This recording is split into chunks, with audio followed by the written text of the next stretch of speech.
जो अखिल भारतीय संत समिति के राष्ट्रीय महामंत्री जी परम पूज्य स्वामी दंडी जितनराज सरस्वती जी महाराज जी, हम इनसे आग्रह करते हैं और अध्यक्ष जी से आग्रह करते हैं दीप प्रज्वलन करें और अपना आगे उद्घोषण करेंगे।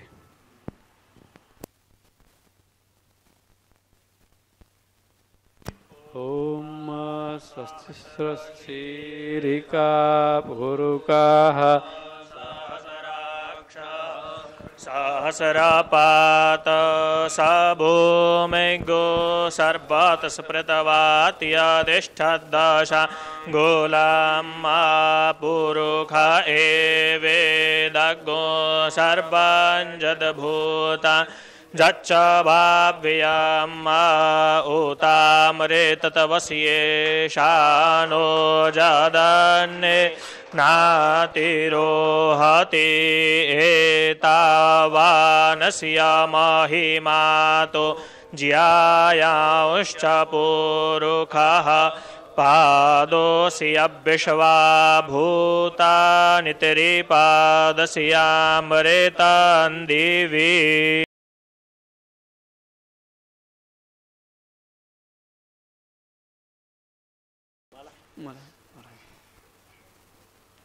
सद्गुरुदेव भगवान की। अभी अखिल भारतीय संत समिति के राष्ट्रीय महामंत्री स्वामी चित्तरंजन सरस्वती जी। गुरुर्विष्णु गुरुर्देव महेश्वरा गुरुर्साक्षात् परब्रह्म तस्मै श्री गुरुवे नमः।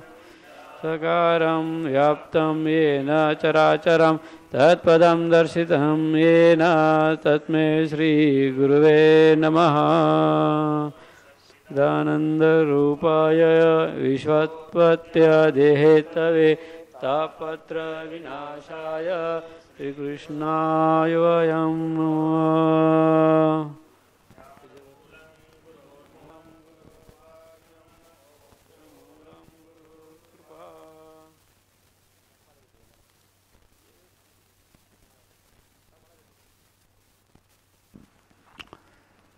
भक्त वत्सल भगवान की जय, संत समाज की जय। आज यहाँ पर अखिल भारतीय संत समिति जो हमारे महापुरुष थे श्री वामदेव जी महाराज, जिन्होंने बड़ा ही चुन करके नाम रखा है अखिल भारतीय संत समिति। आज यहाँ पर हमारे संत समाज जो इकट्ठा है, उपस्थित है, ये हमारे महापुरुषों की ही देन है। आज महापुरुषों ने ये न बनाई होती तो हम लोगों की यहाँ आवश्यकता भी नहीं होती। लेकिन महापुरुष लोग किसी कार्य को करते हैं या किसी मार्ग का दिग्दर्शन कराते हैं तो उसमें हर चीज में कुछ न कुछ राज छिपा होता है। यहाँ भी जो महाराज श्री ने अखिल भारतीय संत समिति का जो ये संगठन बनाया, इसमें बनाए तो और भी थे। जिस समय वो दिल्ली में आंदोलन हुआ गौरक्षा का, और उसमें हमारे संतों का जो बलिदान हुआ, कितने संतों का बलिदान हुआ तो ठीक ही है। संतों ने विचार किया कि ये तो बहुत ही एक अनर्थपूर्ण कार्य है।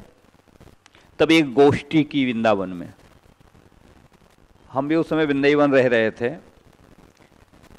स्वामी वामदेव जी महाराज सूरदास आश्रम पर और वृंदावन के सभी संतों को एकत्रित किया और वहाँ पर एक ही निर्णय लिया कि एक ऐसा अखिल भारतीय संत समिति का बनाए जो हम सब पूरे भारत के संत एकत्र हों और अपनी आवाज को उठाएं। क्योंकि समाज में अधिकतर देख रहे हैं, उसमें भी जो नियम उसमें जो किए थे, उसमें भी कुछ मुद्दे लेकर के इस संगठन को बनाया था। यही था कि जो हमारी अनीति और अधर्म फैला रहा है, क्या करना चाहिए। तो इसलिए एक संतों का संगठन बनाया कि जब हम एक की जगह 10 होंगे तो अपनी आवाज को रख सकते हैं और मनवा भी सकते हैं, क्योंकि एक लकड़ी को सभी तोड़ सकता है और जब एक गट्ठा होता है तो कोई तोड़ नहीं सकता है। इसलिए एक संगठन बना और उस समय इतना मजबूती से बना था कि अगर पुरानी रीत देखी जाए तो शायद पूरे भारत का संत समाज इससे जुड़ा हुआ था। लेकिन कुछ समय का प्रयोग हुआ कि स्वामी जी शरीर पूरा कर गए, कुछ समय के लिए स्थगित हुआ, लेकिन दोबारा हमको एक महान खुशी है कि इसको दोबारा पुनर्जीवित किया गया। और करने के बाद में हम ये चाहते हैं कि अगर पुनर्हुआ है तो फिर दोबारा हमारे पूरे भारत का संत समाज इसमें जुड़े और आगे आए। वैसे तो आप सभी महापुरुष हैं, सबके चरणों में मैं चरण बंदन करता हूं, क्योंकि संतों के चरण बंदन में ही मुक्ति है, आश्रय है। लेकिन एक ही जरूर है, थोड़ा सा सबसे आग्रह करूंगा और प्रार्थना करूंगा कि सबसे पहले हमें आपको अपने आप को थोड़ा सा संभालना है, क्योंकि जब हम स्वयं संभल जाएंगे, आज जो हम आप थोड़ा भटक से रहे हैं, हम तो अपने आप को कहेंगे, दूसरे को संतों को तो कहने का साहस कहां है हमारे पास, कि हम जो संसार की तरफ भटक रहे हैं, संसार के वैभव की तरफ भटक रहे हैं, संसार समझते हैं बहुत बड़ा नेता है, वहां जाकर के उसकी चातुरी कर रहे हैं। इसमें थोड़ा हमें आपको सावधान होना कि हम जब पिछले अपने महापुरुषों को देखते हैं तो किसी के आगे नहीं झुकते थे, उनके यहां लोग झुकने आते थे, उनके यहां कहते थे कि महाराज हमें सेवा बताइए, हम आपके यहां आए हैं, आप मुझे सेवा का अवसर दें। वो कहते नहीं नहीं हमको आवश्यकता नहीं, जाइए। लेकिन फिर भी वो पीछे पड़ते थे। हमारे कितना इतिहास भरा पड़ा है। लेकिन आज हम आप एक साधारण हैं इस संसार के लिए, जो हम आप कहने में भी हमको संकोच होता है, विलासिता की ओर जो बढ़ रहा है, उसके चक्कर में हम लोग जा रहे हैं दूसरों के यहां, चाहे कोई बड़े बड़े हों चाहे छोटे हों। ये विलासिता का जो कारण है वो हमारे आपके लिए है। लेकिन सबसे पहले ये होता है कि जब हम लोग गुरु लोगों के यहाँ आते थे, गुरुजनों के यहाँ आते थे, संपर्क में आते थे, तो सबसे पहले गुरु लोग हम लोगों को एक ही देते थे शिक्षा के, बेटा पहले साधन करो, साधन करके अपने आत्मबल को बढ़ाओ, और जब आत्मबल बढ़ेगा तो बड़े बड़े यार हमारे पता लगा कि ब्रह्मचर्य के आकर के नमस्कार करते थे, संतों के शिष्य बनते थे। ये ससुर संसार की तो बात ही क्या है, ये तो बहुत तुच्छ है महाराज श्री। जब एक ब्रह्म आकर के कहता है कि भाई हमको शिष्य बनाओ और शिक्षा दी हमारे महापुरुषों ने, तो ये संसार की बात तो बहुत हो। लेकिन आज हम आप उस साधना से थोड़े से दूर हट रहे हैं। परम पूज्य अनंत श्री विभूषित महामंडलेश्वर पूज्यपाद स्वामी अभयानंद सरस्वती जी, जो अखिल भारतीय संत समिति के उत्तर प्रदेश इकाई के अध्यक्ष हैं, और पूज्य संतगण, ये बैठक तय तो हुई थी समय से, और परंतु प्रकृति का ऐसा मौसम कि संत जिनको आना चाहिए, और बहुत मेहनत की थी रामानंद जी ने इस बैठक के लिए, और मैं खुद भी कल शाम से लगातार चल रहा हूं और फिर इस बैठक में अभी पहुंचा। तो अखिल भारतीय संत समिति के बारे में पिछली बैठक में भी हमने चर्चा की थी कि संत समिति क्या है। यह देश नहीं, दुनिया के सनातन धर्मावलंबी संतों का एकमात्र संगठन है जो संतों के द्वारा संतों के कल्याण के लिए स्थापित है। हम इसको दूसरे शब्दों में कहते हैं कि यह देव कार्य है। अब आप कहें देव कार्य क्यों है, तो गोस्वामी जी कहते हैं कि भगवान राम के अवतार का कारण क्या है, तो विप्रधेनु सुर संत हित। तो संत हित जो कार्य होगा वो देव कार्य ही तो होगा, भगवान का अवतार भी तो हो जाएगा। तो संत समिति बड़े पवित्र मन से इस कार्य को करती है। बहुत उतार चढ़ाव भी देखे हैं। हम एक बात साफ कहते हैं कि हम राजनीति से निरपेक्ष हैं। मैं रामानंद जी को अपने कमरे में पूजा करते समय सुन रहा था। जब आप बोल रहे थे तो आवाज वहां तक जा रही थी कि हम संतों से, चूंकि जो आए हैं ये बड़े महत्वपूर्ण संत हैं, तो संत समिति का मूल सिद्धांत अगर समझ में आएगा तो हमको काम करने में बहुत सुविधा होगी और पूरे समाज को खड़ा कर लेंगे। हमारी परिस्थिति क्या है और हम किस स्थिति में जी रहे हैं। दुनिया में कोई भी संप्रदाय, देखिए संप्रदाय जो शब्द है बहुत ही सम्मानित शब्द है, लेकिन पीछे के दिनों में सांप्रदायिक शब्द ऐसा किया गया जैसे गाली प्रतीत होने लगे।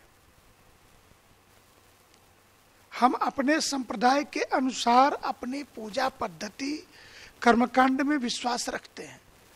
ऐसे सनातन धर्म के अंदर 127 संप्रदाय हैं और मेरा मानना है कोई बड़ा और कोई छोटा नहीं है। जो विशिष्टाद्वैत को मानता है, उससे निकली हुई शाखाओं को मानता है, द्वैताद्वैत को। रामानुजाचार्य की परंपरा चली आगे बढ़कर के रामानंद जी की परंपरा से एक अलग एक धारा ले ली भक्ति काल में। तो जब हम इसको स्वीकार करते हैं तो अद्वैत के प्रतिपादक भगवत्पाद आचार्य शंकर के समकक्ष रामानंदाचार्य और रामानुजाचार्य की भी प्रतिष्ठा देनी होती है। अष्टछाप की अगर हम बात करेंगे तो वल्लभाचार्य जी को भी उतनी ही प्रतिष्ठा प्राप्त होगी। तो सनातन धर्म के अंदर कोई संप्रदाय छोटा बड़ा नहीं है। अपनी अपनी दृष्टि, हम अपनी दृष्टि से हम मोक्ष की प्राप्ति चाहते हैं या भगवान तक पहुंचना चाहते हैं, बात इतनी सी है। तो ये तो सनातन धर्म के सांप्रदायिक संतों की व्याख्या हो गई। परंतु हमें करना क्या है? हमें अभी खतरा कहाँ है? वामपंथी इतिहास कि हमें अपना इतिहास कौन बताता है भाई? तो समकालीन इतिहासकार। मुगलों के समय में जो मुगलों की रोटी पे पलने वाले थे, वो क्या मुगलों के बारे में खराब लिखेंगे? हिम्मत थी किसी हिंदू संत की जो मुगलों का सच्ची इतिहास लिख देता उठा करके, और उसमें से भी हम कुछ चीजें निकाल करके राम जन्मभूमि के पूरे मुकदमे में हमने बाबरनामा पढ़ना शुरू किया कि बाबर ने कैसे आदेश दिया। उसी प्रकार काशी विश्वनाथ ज्ञानवापी के मुकदमे में हम औरंगजेब के लिखे हुए कि उसका कौन कौन सा ऑर्डर है जो विश्वनाथ मंदिर को तोड़ने के लिए उसने दिया। अरे हद है इस विश्वास की। तो हमारा दुर्भाग्य यह है कि हम अंग्रेजों ने हम पर 200-300 साल अत्याचार किया और अंग्रेजों ने जो इतिहास लिखा वही हम सच मानते हैं। 600-700 साल मुगलों ने हम पर शासन किया, जो इतिहास लिखा हम उसी को सच मानते हैं। अरे हमारा इतिहास कौन सा है? तो काशी हिंदू विश्वविद्यालय के संस्कृत धर्म विज्ञान संकाय में एक विभाग है पुराण इतिहास विभाग, अर्थात हमारा इतिहास है पुराण। महाभारत का सृष्टि पर्व एको हम बहुश्यामी की अवधारणा को मजबूत करता है, लेकिन हम तो देव योनि के पैदा लोग हैं। देवताओं के बारे में गोस्वामी जी क्या कहते हैं? ऊंच निवास नीच करतूती, देख न सकई पराई विभूति। ये आचरण। दूसरा क्या काम है इनका? तो काम ये है कि कुछ भी हो, राक्षस कुछ भी करें, हम युद्ध नहीं करेंगे। भगवान अवतार लें, उनको मार दें, फिर हम अपने काम में लग जाएंगे। परमात्मा ने समय समय पर किया है, लेकिन आज की परिस्थिति कलयुग में कलयुगे संघे शक्ति। अगर आपके पास संगठन नहीं है तो आपके पास कोई शक्ति नहीं है। इस भ्रम को मन से निकाल दीजिए कि आप बहुत विद्वान हैं, बहुत बुद्धिमान हैं।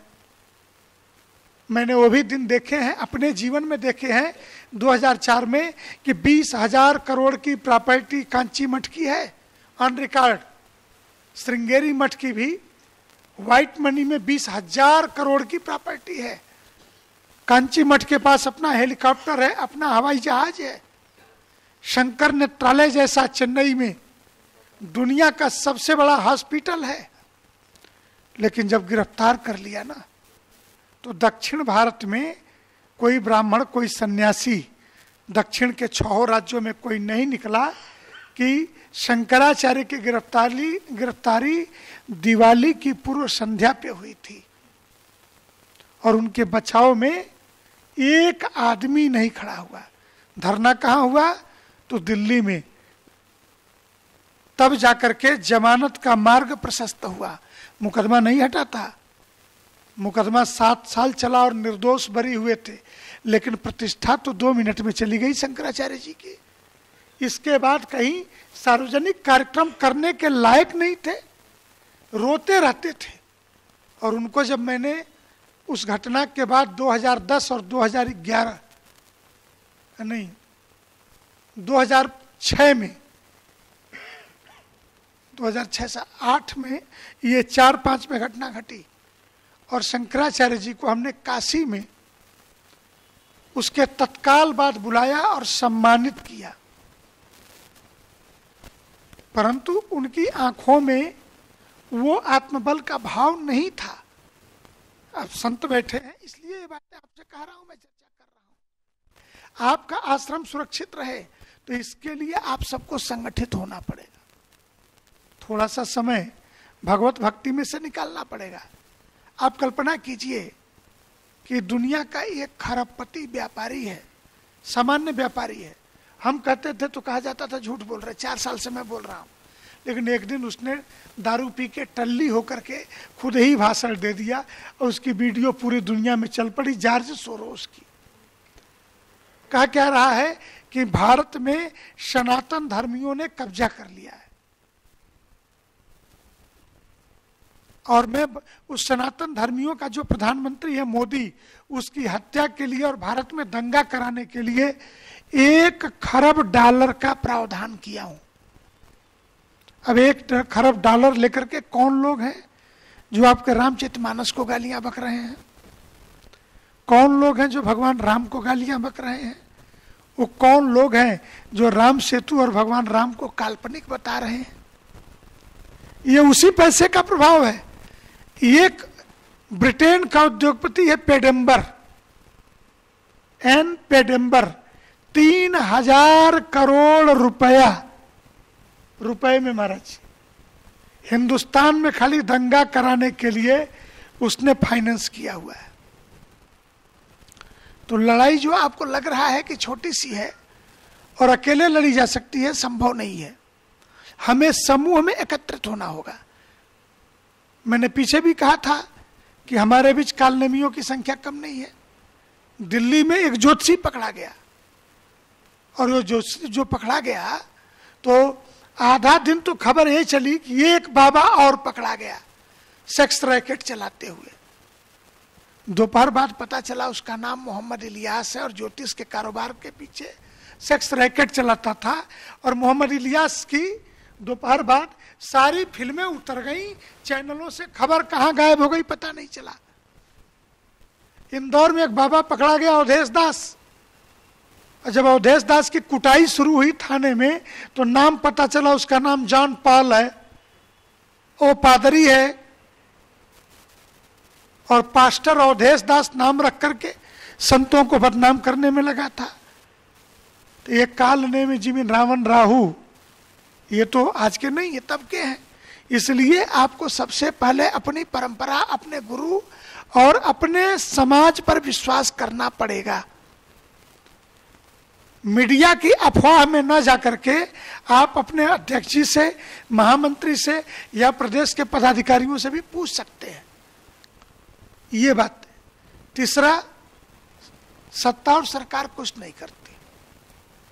आपको बता दूं, अगर विश्वामित्र को यज्ञ करना है यज्ञ करने के लायक अभयता का वातावरण देना सत्ता का काम है, भगवान का काम है।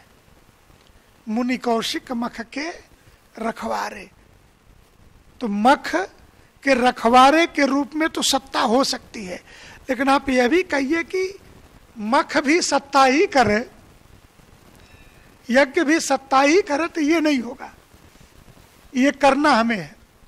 आज समाज को विश्वास है, समाज हमें धन देने पर राजी है।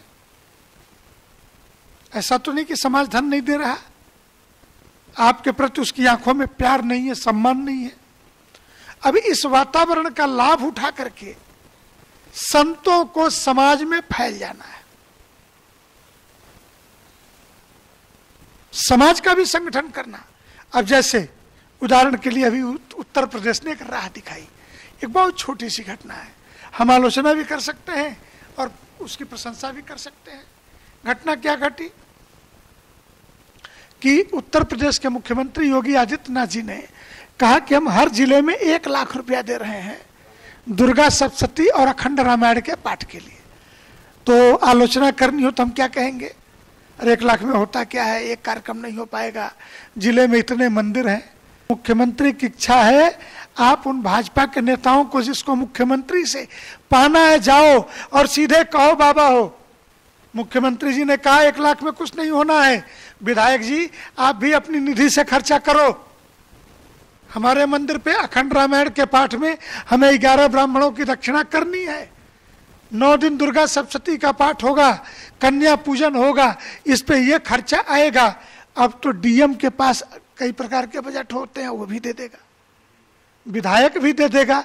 मुख्यमंत्री ने रास्ता खोला है टोकन मनी के रूप में, रास्ता इसमें से आपको बढ़ चढ़ करके और ये रामनवमी गूंज जाए, कोई भी मंदिर गूंज जाए, ये आपको करना है, वातावरण आपको बनाना है धर्म में। रामचरितमानस की आलोचना हुई, मुख्यमंत्री को जो जवाब देना था दिया, धर्म सत्ता का क्या मतलब है। उसने दूसरा जवाब दिया कि हर मंदिर में और लोग अपने हर घरों में अखंड रामायण पाठ करेंगे। तुमने आलोचना नहीं की होती तो इतना सकारात्मक पॉजिटिव जवाब तो शायद नहीं मिलता आपको। तो गाली बकने वाले राक्षसों को ऐसे, और उसका परिणाम क्या हुआ है पता है, 3 दिनों से जो लोग गालियां बक रहे थे, सपा के अखिलेश यादव ये बयान जारी करके कह रहे हैं कि सब कोई समाजवादी धार्मिक मुद्दे पे नहीं बोलेगा। जब धार उल्टी पड़ी है तो नहीं, तो पूछ रहे थे विधानसभा में मुख्यमंत्री से पूछूंगा मैं शूद्र हूं, तो हमने कहा आप कैसे दुर्दिन आ गए, मैं क्या करूं कि क्षत्रियों के 2 वंश थे, सूर्य वंश चंद्र वंश, 2 ही वंश थे। चंद्र वंश में भगवान कृष्ण का, सूर्य वंश में भगवान राम का अवतार हुआ, और कृष्ण वंशी यदुवंशी होते हुए अब तुम अपने को शूद्र खुदे कहने लगे, हमें कहने के लिए कुछ छोड़ा ही नहीं। अभी रामभद्राचार्य जी महाराज जी ने एक बहुत बड़ी बात कही कि 3 दिन जो संध्या न करे वो भी शूद्र है। संध्या का मतलब है देवाराधना, मातृ पितृ गुरु इष्ट को स्मरण करना, यही है। तो अब मूल बातों पे हम आ जाते हैं कि अखिल भारतीय संत समिति किसी से भेदभाव नहीं करना चाहती, लेकिन जो कुछ एजेंडा लेके हमारे यहां आएंगे हम उन्हें स्वीकार भी नहीं करेंगे। जैसे मिलते ही आजकल 2 बातें होती, हमें क्या मिलेगा, अरे तुम्हें अभयता मिलेगी, स्वामी अभयानंद जी का उत्तर प्रदेश में आशीर्वाद मिलेगा, तुम अपने मठ मंदिर में कुछ भी कर सकने में सक्षम हो और आपको कोई अपमानित नहीं कर सकेगा। ये क्या मिलेगा, ये क्या मतलब है, हम स्वार्थों के लिए जुड़ रहे हैं क्या? इस भाव से निकलना होगा। नारायण श्री हरि, मैं तो सिर्फ इसलिए कि महाराज श्री का आग्रह था और महाराज श्री के अध्यक्षता में उत्तर प्रदेश जिस तेजी से आगे बढ़ रहा, अयोध्या मथुरा काशी तीनों की मुक्ति, ये तीनों उत्तर प्रदेश में है। पूरी दुनिया उत्तर प्रदेश की तरफ देख रही है, सबका उत्तर हमारे ही पास है, तो देखे कहां। भगवा कपड़ा वाला मुख्यमंत्री भी है, भगवा मैंने सन्यासियों के संगठन के भी मुखिया पूज्य महाराज श्री हैं उत्तर प्रदेश में। इसलिए ये शनै शनै काम बढ़े। नारायण श्री हरि। परम श्रद्धे परम आदरणीय दंडी स्वामी पूज्य स्वामी जितेंद्रानंद सरस्वती जी महाराज, जो हमारे अखिल भारतीय संत समिति के महामंत्री जी हैं, मेरे आग्रह पे कल रायपुर से दिल्ली से रात भर चल करके अभी आए। आपका बहुत बहुत साधुवाद। हमारे उत्तर प्रदेश शाखा के महामंत्री जी रामानंद तीर्थ जी, महाराज चेतनानंद जी और सभी संत लोग जो विराजमान हैं। लेकिन कुछ मौसम भी इंद्र देवता प्रसन्न है। हाँ, तो जो कुछ कहना था महाराज श्री ने सब बता दिया है। सभी लोग मिलकर के हमारी दृष्टि में, चाहे वो गरीबदासी हो, चाहे उदासीन हो, चाहे निर्मली हो, चाहे सन्यासी हो, चाहे सरस्वती नामा हो, गिरी नामा हो, हम सब की एक जाति है, संत हैं। हमारी एक जाति है, संत हैं। संत मेरे अपने हैं, चाहे किसी भी वेशभूषा में हो, चाहे कैसी भी उपासना उनकी पद्धति हो, हम सबको मिल के रहना है। हमको बस तोड़ दिया जाता है, अलग अलग हो जाते हैं और वहीं से फिर जो है फूट डालो और राज करो वाली नीति चल रही है। तो हम सभी लोग अपने ओम सर्वे भवन्तु सुखिना, सर्वे सन्तु निरामया, सर्वे भद्राणि पश्यन्तु, मा कश्चित् दुःख भाग् भवेत्। ओम पूर्णमदः पूर्णमिदं पूर्णात् पूर्णमुदच्यते, पूर्णस्य पूर्णमादाय पूर्णमेवावशिष्यते। ओम शांति शांति शांति।